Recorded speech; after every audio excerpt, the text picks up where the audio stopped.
नमस्कार मंडळी. तर आज आपण पाहणार आहोत ठरलं तर या मालिकेच्या पुढील भागामध्ये आता अर्जुन आणि चैतन्य हे त्यांच्या घरी आलेले असतात आणि अर्जुनने आता सगळ्यांना जे सायलीने दिलेल्या तिळाच्या वड्या असतात त्या सगळ्यांना देऊन तो सगळ्यांना तिळगुळ घ्या आणि गोडगोड बोला असं बोललेला असतो. परंतु आता सगळ्यांना म्हणजेच प्रतापरावांना, पूर्णाजीला आणि घरातील सगळ्या सदस्यांना त्यांनी त्या वड्या दिलेल्या असतात आणि तिथे तन्वी उभा असते आणि तन्वी हात पुढे करते, परंतु अर्जुन तिला वडी खायला देत नाही आणि तो तसाच पुढे देवाकडे जाऊन नमस्कार करतो.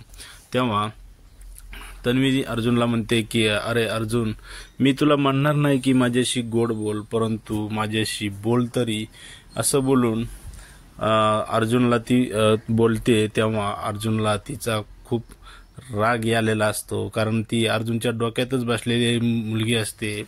परंतु अर्जुन तिच्यावरती बोलणार तेवढ्यात चैतन्य अर्जुनला खुणवतो की तू शांत राहा, तिला काही उत्तर देऊ नको, आणि अर्जुन शांत राहतो. तेवढ्यात पूर्णाजी म्हणते की अरे वा, ह्या तिळाच्या वड्या तर खूपच छान झालेल्या आहेत, कुणी बनवल्या आहेत? तेव्हा ती तन्वीला म्हणते की अगं तन्वी, तू बनवल्यास का ह्या वड्या की अपर्णाने बनवल्या आहेत? तेव्हा तन्वीला प्रश्न पडतो की आता मी यांना काय सांगू, कारण मी तर ह्या वड्या बनवलेल्याच नाहीत आणि जर त्या अपर्णाने बनवलेल्या असतील तर त्या लगेच तिला फोन करून विचारतील. त्यामुळे तन्वी पुढे आता खूप मोठा पेच निर्माण झालेला आहे की यांना आता मी काय सांगू की ह्या तिळाच्या वड्या आहेत ह्या कुणी बनवल्या आहेत. तेव्हा पूर्णाजी ही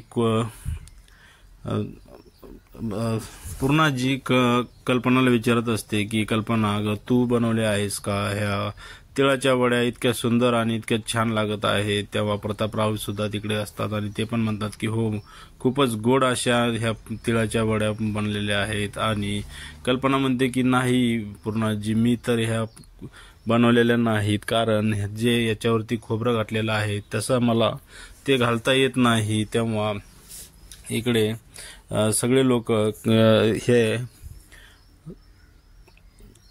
तन्वीला विचारत असतात की तन्वी, तूच बनवलेल्या आहेस का या वड्या? तेव्हा तन्वी म्हणते नाही, म्हणजे तन्वीला काही बोलताच येत नाही. तेवढ्यात अर्जुन तिकडे असतो आणि अर्जुन म्हणतो की ह्या तिळाच्या वड्या माझ्या बायकोने म्हणजेच मिसेस सायलीने बनवलेल्या आहेत. तेव्हा सगळ्यांचे चेहरे पडतात आणि पूर्णाजी म्हणते की तिथे जी कमल असते, कमलला म्हणते की कमल इकडे ये आणि हे घे तिळाच्या वड्या, मी खाणार नाही.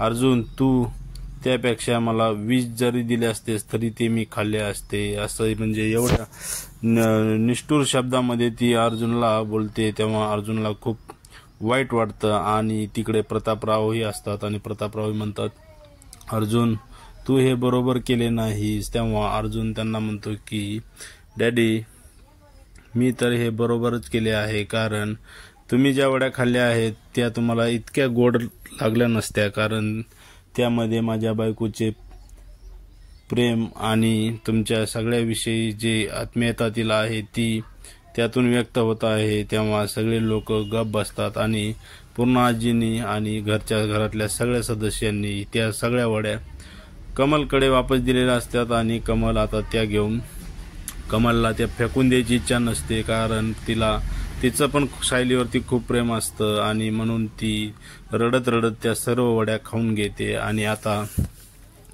अर्जुन चैतन्याला म्हणतो की चैतन्य, चल आता आपण दोघं या वड्या खाऊ, आणि ते दोघं आता तिथून निघून गेलेले असतात. तर आता इकडे संध्याकाळ झालेली असते आणि अर्जुनला सायलीची खूप आठवण येत असते आणि दिवसभर जे झालेली घटना असते, म्हणजे स्पर्धेमध्ये जो भाग घेतलेला असतो, जे काही मस्ती त्यांनी केलेली असते दिवसभरामध्ये, ती आता अर्जुनला आठवायला लागते आणि म्हणजे ते खूपच रोमॅन्टिक मूडमध्ये गेलेला असतो. तर तिकडे सायलीला सुद्धा हे प्रत्येक क्षणाची आठवण आता व्हायला लागलेली असते आणि तिलाही तिकडून अर्जुनचा चेहरा समोर दिसत असतो. आता ठीक आहे मंडळी, तर आता आपण पुढील भागात जे आता अर्जुन परत उद्या सायलीच्या घरी जाऊन सायली आणि मधुभवानी सायलीला बोलून आता सायलीशी प्रेम व्यक्त करणार आहे। आता ती आपण पुढील भागामध्ये पाहणार आहोत। आजच्यासाठी एवढेच। आपल्या चॅनलला सबस्क्राईब करा। धन्यवाद।